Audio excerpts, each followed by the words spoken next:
on doit apporter nos idées et nos solutions. Oui, c'est et ça. vous livrez ça à la vindicte populaire. Oui. Vous n'avez pas peur, hein, Non. parce que les gens derrière leur clavier sont capables de réclamer le rétablissement de la peine de mort pour des infractions lourdes au code de la route. Hein. Ça, vous le savez, ça. Bon, je me doute. Hein. Mais les causes de tout cela, de toute façon, on croit les connaître. On dit, bon, l'alcool, la vitesse, les deux, les gros cubes, les femmes, les deux, la drogue, les jeunes, ou les deux. Et si on parlait du comportement autoroutier? Vous savez, par exemple, les gens qui s'assoient sur le clignotant quand ils montent en voiture. Donc, forcément, là où ils se trouvent, il n'est pas commode de l'actionner sans risquer une occlusion intestinale. Ouais. Ceux qui rentrent dans les ronds-points comme papa dans maman sans regarder, sans les mains.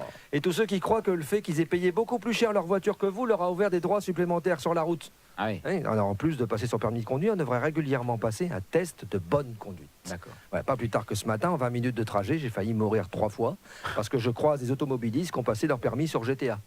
C'est un jeu vidéo de voiture, hein, je précise pour ceux qui composent encore... À Miami, je crois, ça, ou à Los Angeles, ouais. Enfin, je précise pour ceux qui composent encore le 3615 Codula sur leur Minitel, les soirs de solitude.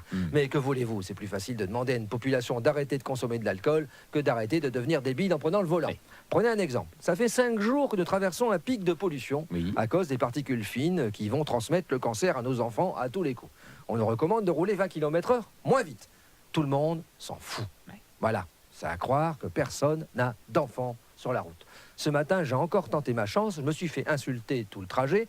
Une jolie jeune femme dans un très joli 4x4 dont je tairai la marque allemande m'a doublé en me faisant des appels de phare et un doigt d'honneur. Je pensais que c'était un apanage masculin. Pas du tout. Non, pas du tout. Et en plus, je suis sûr que j'aurai le cancer avant elle. Il n'y a pas de justice. Ensuite, un camion a tenté de me rouler dessus pour me motiver à rouler plus vite. Et il m'a doublé après m'avoir fait des appels de phare lui aussi, bien sûr. Donc, premier effet du respect de la limitation de vitesse, j'ai des taches de lumière devant les yeux. Sur la route, c'était Noël. Hier, c'était même devenu obligatoire de rouler moins vite. Ce n'était plus recommandé, sans aucun résultat. Voilà. Donc un jour, ils mettront un radar.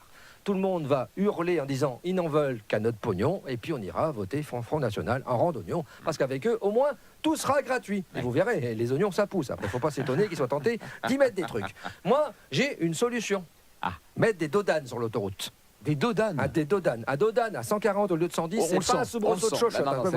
Et à 160, si un truc vous passe par la tête à ce moment-là, c'est vos vertèbres cervicales. C'était votre question, c'était ma réponse. Faites-moi plaisir, soyez heureux, au moins pour aujourd'hui.